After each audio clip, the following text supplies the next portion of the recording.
أعوذ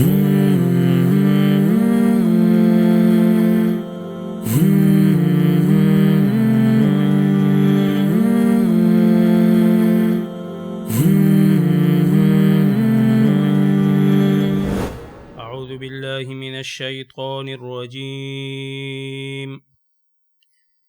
ومن الناس من يقول آمنا بالله وباليوم الآخر وما هم بمؤمنين. سورة البقرة 8 نمبر آیت اول سپارہ 2 رکوع. تینا مخکې آیتونو کې محترمو د کفارو ډله ذکر شوه چې ازدي کافرو. اول د مؤمنانو ډله، نو دویمه د کفارو. اوس دریم هغه خلق چې هغه بین بین دي، د دې دواړو منځ کې دي. ځان ته نه مسلمانان وي او نه کافر وي، په خوله باندې هسې ایمان ښکاره کوي، نورې په زړه کې کفر دی. نو دا دریمه ډله الله ذکر کوي او د دې بیا ګڼ صفات راوړي. دا ټوله رکوع د دې منافقینو په صفاتو کې الله راوړي. د دې ډیر صفات ځکه ذکر کوي چې منافق سړی پټ وي، پټ هغه ځان نه ښکاره کوي. نو د الله جل جلاله ښه تفصیل کوي دې دپاره چې د معاشرې ته واضح شي چې یاره دا منافقان کم خلق دي او مؤمنان د دې بدو صفاتو نه ځان وساتي. الله فرمایي ومن الناس، او بعضې د خلکو نه، من هغه څوک دی یقولو چې وایي اسې په خوله باندې آمنا مونږه ایمان راوړی دی بالله په الله جل جلاله وبالیوم الاخر، او په داسې ورځ باندې الاخر چې رستونی ده. بالیوم الاخر رستونی ورځ چې هغه د قیامت ورځ ده، وی دا مونږ منو. الله فرمایي وما هم بمؤمنین، وما هم حال دا دی چې نه دي دوی بمؤمنین مؤمنان په حقیقت کې. دی آیت کې تاسو ګورئ محترمو، الله جل جلاله د دې منافقانو اول صفت هغه دا ذکر کو چې د دې په خوله باندې یو وي او په زړه یې بل. نو دا د منافق غټ صفت دی چې ګوره په خوله وي آمنا مونږ ایمان راوړو، حال دا دی چې الله فرمایي وما هم بمؤمنین، دا مؤمنان نه دي. چې په خوله یو وي او په زړه یې بلي، پس دې انسان ته منافق وي. دا د منافق یو غټه علامه ده. او دلته منافقان اعتقادي مراد دي چې د دې په زړه کې کفر و، هسې په خوله باندې ایمان ویلو. نو دې صفت نه محترمو موږ او تاسو له ځان ساتل پکار. دا د منافقانو یا د کفارو یا د یهودو نصارو حالات قرآن دا صرف قصه نه بیانوي چې یاره دا موږ څه قصې دي او د قصو کتاب دی والعیاذ بالله. دې کې اصل کې موږ ته الله جل جلاله تنبیه را کوي چې تاسو د مؤمنانو صفات اختیار کوي، د کفارو منافقینو مشرکینو یهودو نصاراو د صفاتو نه به ځان ساتئ. نو اول صفت د منافقانو دغه شو چې پس خوله یو څه په زړه بل څه. نو موږ او تاسو د دې نه ځان وساتو. مؤمن سړی هغه به داسې نه وي، بلکې د هغه چې څه په خوله یا به په زړه کې وي. دلته من لفظ الله جل جلاله راوړو د تبعیض دپاره، ځکه ټول خلک منافقان نه دي، بلکې بعضې منافقان یو. ناس جمع د انسان ده او په جمع چې من داخل شي معنا د تبعیض پکې وي. نو بعضې خلک اوس الله جل جلاله ګوره د دې یو صفت هم بیان نه کو چې یاره دا یا مؤمنان دي یا کافر دي، یو صفت یې مولا ذکر نه کو، بلکې ناس لفظ ورته وویلو.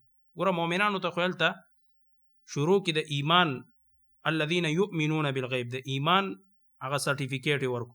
کفارو ته څه ویل؟ ان الذین کفروا، چې دا کافر دي. خو د منافقانو ته داسې ونه ویل چې ومن المنافقین، بلکې ومن الناس.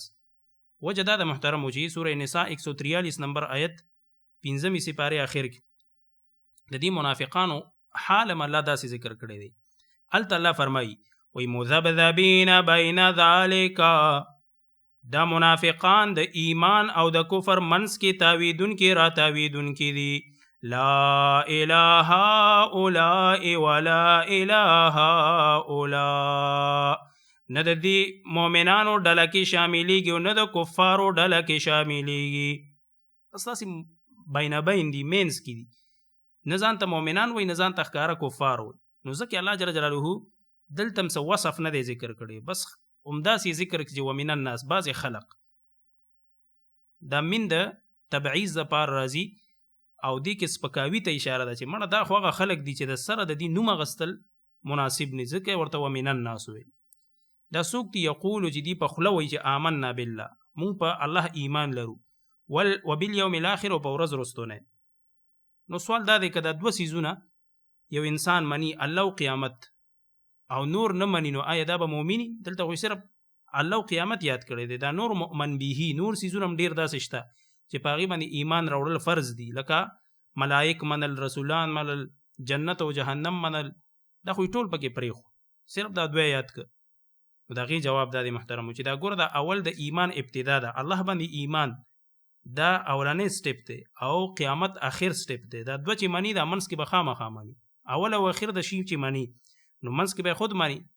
نو هغه نور مؤمن به په دې کې داخل دي چې اول الله دی او قیامت اخر دی. د دې منځ کې چې څومره څیزونه دي چې په هغې ایمان راوړل لازم دي هغه هم پکې مراد دي، خو اول اخر ذکر کو منځ ذکر کړی نه دی. الله فرمایي وما هم بمؤمنین، حقیقت کې دا خلک مؤمنان نه دي، داسې په خوله باندې وایي چې موږ مؤمنان یو او حقیقت د دې بل شان دی، زړونه او جبه دا د دې برابر نه دي. نو دینه ګوره دا فایده معلومه شو چې که یو انسان صرف په خوله باندې دا وایي چې زه مؤمن یم، دا مؤمن نشي کېدی تر څو پورې چې په زړه کې ورسره ایمان ني. ایمان محترمو د دریو څیزونو نه عبارت دی. ایمان څه ته وایي چې په زړه کې ته د شهادتین چې کوم دي لا اله الا الله محمد رسول الله د دې یقین دی په زړه کې، تصدیق، او دویم په ژبه به د دې اقرار هم کې، او دریم دا چې عملونه به هم کې نیک نیک چې هغې ته عمل بالارکان وایي، په بدن باندې عملونه. دا درې وړه چې رایوځی شي دې ته ایمان وایي چې دې کې یوم نو محترمو بیا انسان مؤمن نشي جوړېدی. ورپسې آیت کې بیا د دې نور صفات هغه بیانېږي انشاءالله العزیز، آینده درس کې به بیان شي. سبحانک اللهم وبحمدک اشهد ان لا اله الا انت استغفرک واتوب الیک.